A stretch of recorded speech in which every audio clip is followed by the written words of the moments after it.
तो good morning friends, मेरा नाम डॉक्टर वर्षा है और आज मैं बात करने वाली हूँ HIV यानी कि ह्यूमन इम्यूनोडेफिशिएंसी वायरस। अब ये क्या चीज है भाई? तो देखिए, ह्यूमन इम्यूनोडेफिशिएंसी वायरस एक RNA वायरस है, ठीक है, जो कि अगर आपके शरीर में घुस जाता है या फिर आप उससे इन्फेक्ट हो जाते हैं तो ये एक बहुत घातक बीमारी का रूप ले सकती है। अब आपको इससे बचना क्यों चाहिए? ये जो वायरस है, ये अगर आपके शरीर में किसी कारणवश प्रवेश कर जाता है तो ये आपको अंदर से बहुत कमजोर बना देता है। आपकी जो लड़ने की ताकत है ना, आपके शरीर के लड़ने की ताकत है तरह तरह के इन्फेक्शन से, उसको बहुत कमजोर कर देता है, आपकी इम्यूनिटी घटा देता है। इसीलिए इस बीमारी से खुद को और अपने परिवार को हमेशा बचाना चाहिए, ठीक है। ऐसा कोई भी शरीर का अंग नहीं है जिसको HIV खराब नहीं करता है। पूरे शरीर को HIV खराब कर सकता है, ठीक है। तो अब ये HIV फैलता कैसे है, आइए देखते हैं। तो HIV के फैलने के 5 मुख्य कारण हैं। सबसे पहला कारण है ब्लड एंड ब्लड प्रोडक्ट्स। कहने का मतलब है कि बहुत बार ऐसा है ना कि आप बीमार होते हैं या आपके कोई साथी संबंधी बीमार होते हैं और आप उनको हॉस्पिटल में एडमिट कराते हैं और डॉक्टर साहब बोलते हैं कि खून की बहुत कमी है, हमें खून चढ़ाना पड़ेगा। तो आपको बोला जाता है एक ब्लड अरेंज करने के लिए, है ना। तो हमेशा ही ब्लड जो कि आप ब्लड बैंक से लेते हैं वो एक रजिस्टर्ड ब्लड बैंक होना चाहिए, है ना। किसी भी अनजान ब्लड बैंक से ब्लड कभी मत खरीदिए पैसे देकर, क्योंकि वो ब्लड HIV से ग्रसित हो सकता है, ठीक है।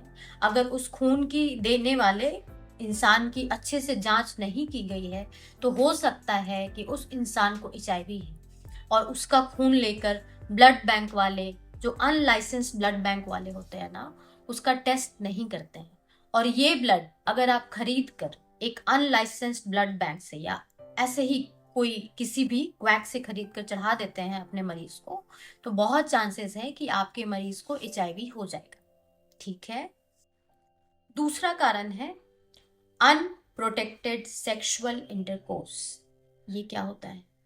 देखिए, असुरक्षित लैंगिक संपर्क यानी कि अनप्रोटेक्टेड सेक्स या अनसेफ सेक्स, इससे HIV, मैंने आज तक शायद 300 HIV के मरीज देखे होंगे और इनका इलाज भी किया होगा। और मुझे सबसे बड़ा कारण, सबसे पहला कारण जो हमेशा एक मरीज से बात करके पता चलती है वो यही होती है, ठीक है। तो ये असुरक्षित लैंगिक संपर्क किन लोगों में ज्यादा पाया जाता है? ठीक है, जो लोग ड्राइवर्स होते हैं ना, ट्रक ड्राइवर्स, जो दिल्ली से मुंबई गाड़ी चला के जाते हैं, कहीं दूर घर छोड़कर कहीं दूर चले गए हैं काम करने, कहीं अलग देश चले गए हैं काम करने, वहां पर ऐसे लोग कुछ ऐसी गलतियां कर देते हैं जिसके कारण उन्हें HIV हो जाता है। तो हमेशा आप ये बात याद रखिए, अगर आप एक शादीशुदा मर्द हैं, एक शादीशुदा औरत है, या आप एक यंग बॉय हैं, एक यंग लड़की हैं अगर आप, तो आप हमेशा अपने आप को सुरक्षित रखेंगे, ठीक है। कभी भी एक पार्टनर से ज्यादा के साथ संबंध नहीं बनाना है ना। मल्टीपल सेक्सुअल पार्टनर्स रखने से HIV होने के चांसेस कई गुना बढ़ जाते हैं, ठीक है। अनजान लोगों के साथ कभी भी ये सब चीजों में इंडल्ज नहीं होना है, ठीक है। तो तीसरा मुख्य कारण है IV ड्रग अब्यूजेस। तो बच्चे होते हैं ना, यंग लड़के, है ना, जो नशा करते हैं, उनको नशा का बहुत लत है, और वो बच्चे जो कि सिरिंज होता है ना, सिरिंज में, नीडल में एक ड्रग भर लेते हैं और उसे डायरेक्ट अपने नस में देकर नशा करते हैं, इनको HIV होने का बहुत चांसेस होता है। क्योंकि जब ये बच्चे IV ड्रग अब्यूज का इस्तेमाल कर रहे होते हैं तो उस समय ये अकेले नहीं होते, ये एक ग्रुप में बैठे होते हैं। 4-5 लोगों का ग्रुप है, इनके सर्कल है, इनका दोस्त है। ये सिरिंज में कुछ भरा, खुद लिया, वही नीडल सामने वाला यूज करता है। नशा करने के बाद आप नीडल फेंक तो नहीं देते हैं ना बच्चों, नहीं फेंकते हैं ना। वही नीडल जिससे आप अपने नस में सुई दिए, उसमें आपका खून लगा, मान लीजिए आपको HIV है, आप यही नीडल अपने बगल वाले को दे देते हैं, वो यूज करता है, उसको हो सकता है, उससे फिर तीसरे को, चौथे को, पांचवे को, ये इस तरीके से फैलता है। इसीलिए आईवी ड्रग अब्यूज कभी नहीं करना है, कभी अपने आप को नशा में इतना नहीं चूर कर लेना है कि अपने स्वास्थ्य को ही कॉम्प्रोमाइज कर लें आप, ठीक है। चौथा कारण जो है ना, वो ज्यादा देखा जाता है डॉक्टर्स, नर्सेज और ब्लड सैंपल कलेक्ट करने वाले लैब वर्कर्स में। देखिए, नर्स जो है ना, नर्स डॉक्टर हमेशा नीडल का यूज करते हैं ना। एक पेशेंट के पास गए, उनका ब्लड सैंपल निकालना है ताकि कुछ जांच हो सके। मैंने देखा है कई नर्सेस को बिना किसी ग्लव्स के आप उसका खून निकाल रहे हैं। अगर गलती से भी ये खून जो नीडल है, जो उस मरीज के शरीर में गया है, ये आपको गलती से प्रिक कर गया अगर, तो आपको एचआईवी होने के चांसेस हैं। इसीलिए कभी भी ब्लड सैंपल बेयर हैंड से मत लीजिए, है ना। हमेशा ग्लव्स पहनिए और बहुत सावधानी पूर्वक लेना है, क्योंकि आपको नहीं पता है कि किसको एचआईवी है और किसको एचआईवी नहीं है, ठीक है। तो चौथा मुख्य कारण है एक माँ से एक बच्चे को एचआईवी मिल जाना। देखिए, जो माँ होती है ना, वो 3 तरीके से अपने बच्चे को एचआईवी दे सकती है। पहला कारण कब हो सकता है? जब माँ खुद गर्भवती है, उनके गर्भ में एक बच्चा है, तो इस दौरान, क्योंकि माँ का खून ही बच्चे को जाता है उसके ग्रोथ के लिए, है ना, तो माँ प्रेगनेंसी के दौरान ही बच्चे को एचआईवी दे सकती है, ठीक है, पहला हो गया। दूसरा कब दे सकती है? डिलीवरी के दौरान, है ना। डिलीवरी के दौरान बहुत सारा मदर का खून बहता है, और इस खून से अगर बच्चे का कांटेक्ट हो जाता है, जो कि होना लाजमी है, हमेशा ही बच्चे का कांटेक्ट माँ के खून से होता है डिलीवरी के टाइम पे, तो इस समय आप अपने बच्चे को एचआईवी पास कर सकते हैं, ठीक है। तीसरा है, अगर आप अपने बच्चे को दूध पिला रहे हैं, अगर आपका बच्चा छोटा है, आपको एचआईवी है, आप दूध पिला रहे हैं, तो हो सकता है कि बच्चे को एचआईवी हो जाए, ठीक है। अब ये एचआईवी से अगर आप अपने बच्चे को बचाएंगे कैसे, मैं बिल्कुल इसका उपाय बताऊंगी। आप मेरे वीडियो को एंड तक जरूर देखिएगा। तो एचआईवी से जुड़ी कुछ अफवाहें हैं, कुछ मिथ है जो हमारे समाज में फैला हुआ है, उसको मैं एक बार क्लियर कर देती हूँ, ठीक है। तो देखिए, जूठा खाना खाने से, जूठा पानी पीने से, साथ में उठने बैठने से एचआईवी नहीं फैलता है। मैंने बहुत बार देखा है, कोई एचआईवी का पेशेंट है, लोग उसके साथ खाना नहीं खाते हैं, पानी नहीं पीते हैं, परिवार उनको बहिष्कार कर देते हैं, नहीं, ठीक है। खाना खाने से, साथ में उठने बैठने से, पानी पीने से एचआईवी नहीं फैलता है, ठीक है। बहुत जवान लोगों को, बहुत यंगस्टर्स को लगता है कि एक बार अनप्रोटेक्टेड सेक्सुअल इंटरकोर्स कर लेने से एचआईवी नहीं होता। ये आपका मिथ है बच्चों, अपने आप को बचाइए, है ना। एक बार भी अनप्रोटेक्टेड सेक्सुअल इंटरकोर्स करने से एचआईवी फैल सकता है, ठीक है। तो एक कारण मेरा मिस हो गया है, वो मैं अभी आपको कवर कर देती हूँ। तो देखिए, हम लोगों को बहुत टैटू का शौक है ना, सब लोग आजकल टैटू बनवाते हैं, मैंने भी टैटू बनवा रखा है। लेकिन टैटू बनाने से पहले हमेशा इस बात का ध्यान रखें कि वो टैटू आर्टिस्ट हमेशा एक नया नीडल यूज करता हो, ठीक है। कभी भी मशीन में पहले से लगी हुई नीडल से टैटू नहीं बनवाना है, ठीक है। दूसरा, वो जो इंक यूज कर रहे हैं ना, वो हमेशा देखिए कि नए ट्यूब में से इंक लिया गया है। कभी भी पुराना एक कोना में रखा हुआ है इंक, वो टैटू आर्टिस्ट लाता है, आपको टैटू बनाने लगता है, तो आपको ऐसे लोगों से टैटू नहीं बनवाना है ना। कहीं हाईवे पे घूम रहे हैं, रोड पे एक टैटू आर्टिस्ट खड़ा है, तुरंत निकला, बनवा लिया, नहीं, ये सब नहीं करना है बच्चों। आपको अपने आप को हमेशा सुरक्षित रखना है इन सब चीज़ों से, ठीक है। तो एचआईवी का ट्रीटमेंट कैसे शुरू करेंगे? तो देखिए, जो पहले से एचआईवी से इन्फेक्टेड है, या आपको पता चलता है कि हाँ हमको एचआईवी हो गया है, तो आप तुरंत एक क्वालिफाइड डॉक्टर के पास जाएंगे, उनकी सलाह लेंगे और उनकी सलाह के अंदर एचआईवी की दवाइयाँ खाना शुरू करेंगे, जितना हो सके जल्दी, एज सून एज पॉसिबल।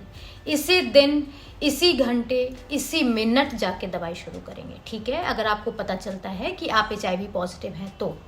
अब मान लीजिए आप एचआईवी पॉजिटिव नहीं हैं, लेकिन आप एक्सपोज हो गए हैं, जैसे किसी नीडल से, अनजान नीडल से किसी का ब्लड निकाला गया तो आपको लग गया, आप आईवी ड्रग अब्यूज किसी का नीडल शेयर कर लिए, ब्लड चढ़ा लिए, या अनसेफ सेक्स कर लिए, ठीक है। तो अब आपको क्या करना चाहिए?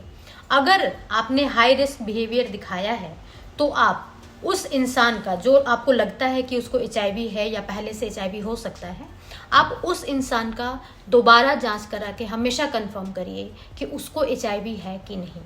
अगर उसको HIV नहीं है तो आप सेफ हैं, लेकिन अगर उसको HIV है तो आपको तुरंत जाकर अपना जांच कराना चाहिए, है ना। तुरंत एक डॉक्टर के पास जाइए और अपना HIV का जांच ज़रूर कराइएगा, ठीक है। अब मान लीजिए आपने जांच करा ली और वो जांच नेगेटिव आ गया, तो आप खुश हो जाएंगे कि वाह वाह चलो बच गए, HIV नहीं हुआ। नहीं, HIV से एक्सपोज होने पर तुरंत HIV का जांच पॉजिटिव नहीं आता है, 21 दिन बाद आता है ना। 21 दिन लग सकते हैं HIV के जांच को पॉजिटिव आने में।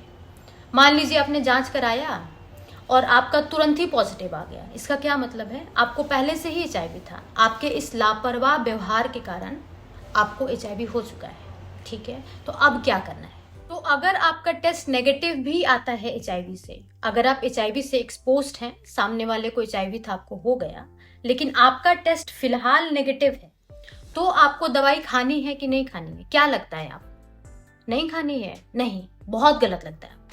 तुरंत HIV की दवाई खाना शुरू करिए, जितनी जल्दी हो सके शुरू करिए। विद इन 72 घंटा, विद इन 72 आवर्स आपको HIV की दवाई शुरू कर देनी है, क्योंकि आप जितना देर करेंगे ना, उतना देरी से दवाई चलेगा, उतना देरी से हम वायरस को कंट्रोल कर पाएंगे। जितनी जल्दी दवाई लेंगे उतना जल्दी वायरस को कंट्रोल में कर लेंगे, है ना, उसको फैलने से बचाएंगे आपके शरीर, ठीक है। तो HIV की दवा कब तक खानी है?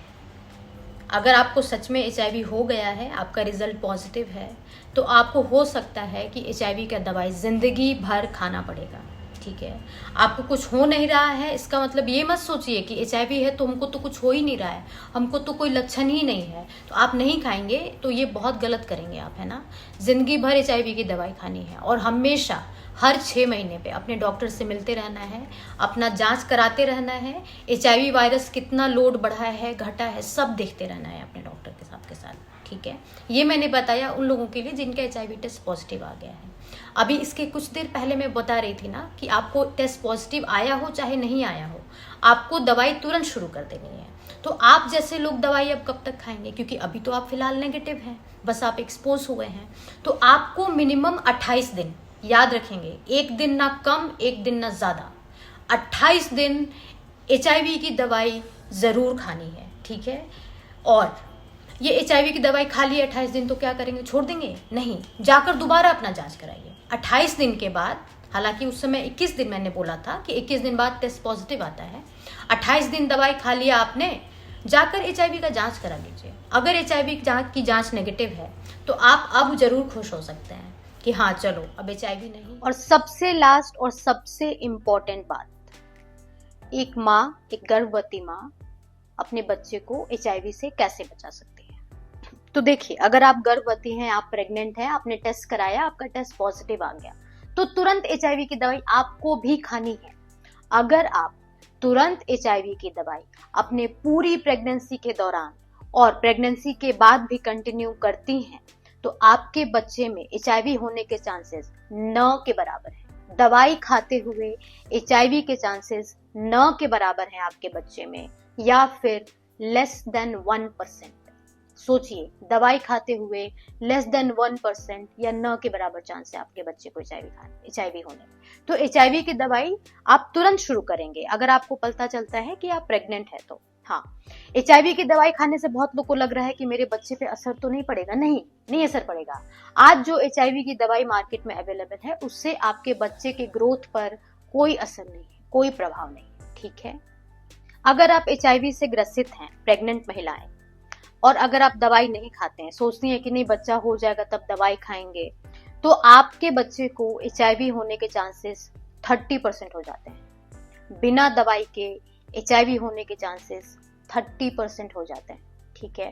अब बच्चे को दूध पिलाना है कि नहीं पिलाना है? देखिए, अगर आप दवाई ले रहे हैं, अगर आप HIV की ट्रीटमेंट पर 1 या 2 साल से या पूरे प्रेगनेंसी के दौरान बनी हुई है, तो बच्चे में होने के चांसेस 9 के बराबर है। 0.3% चांस है, ठीक है, सिर्फ 0.3% चांस है।